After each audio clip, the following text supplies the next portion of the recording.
Deep in the wilderness of eastern Maine, a group of women travel by canoe. Their boats stuffed with gear, they're navigating through a series of lakes on a 5-day trip. It's a journey through the Grand Lake Stream area, and in many ways, it's also a journey back in time. Our guide service, I would say, is known more to be a traditional guide service because we like to cook and bake over the fire. We make our own wood canvas canoes and paddles and do a lot of poling, which is kind of a dying art, but, navigating the river, shallow and in around rapids. We just believe in that. It's been, a Maine tradition handed down from Native Americans. We just like to keep that alive.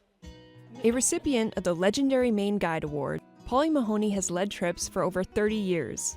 She often works closely with the Penobscot Nation to share traditional outdoor skills and knowledge.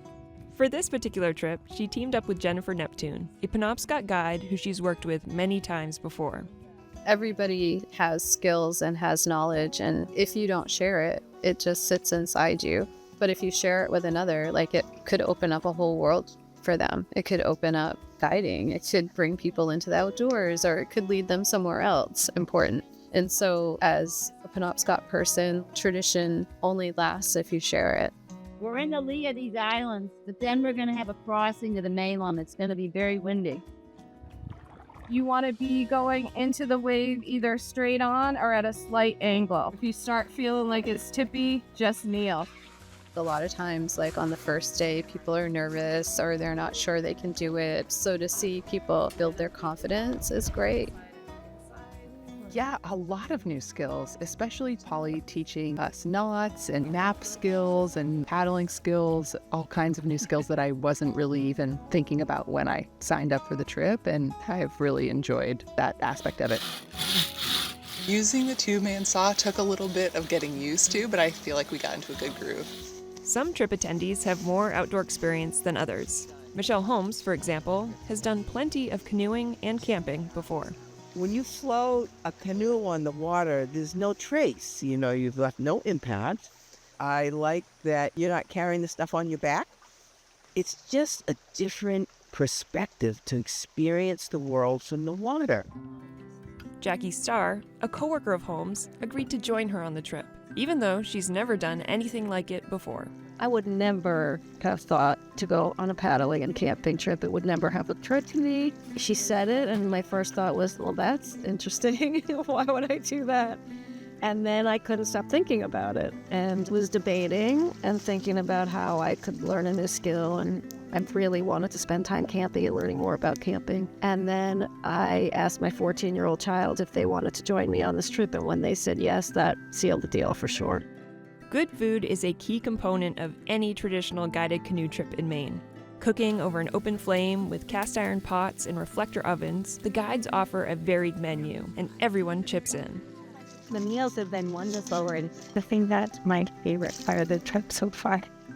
Spending multiple days in the wilderness, through sunny days and rain, with no cell phone service, is a great way to become immersed in nature.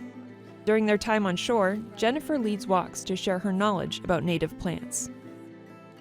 Some people chew it and swallow it. Some people chew it and spit it out once they get all the flavor out of it. Strong. Awesome. Yeah. Good. So it's a good one to nibble on when you're thinking stuff.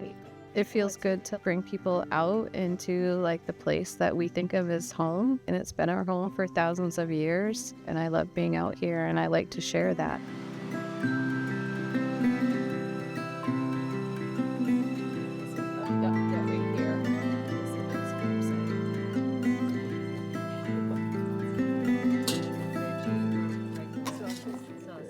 There have been so many amazing moments.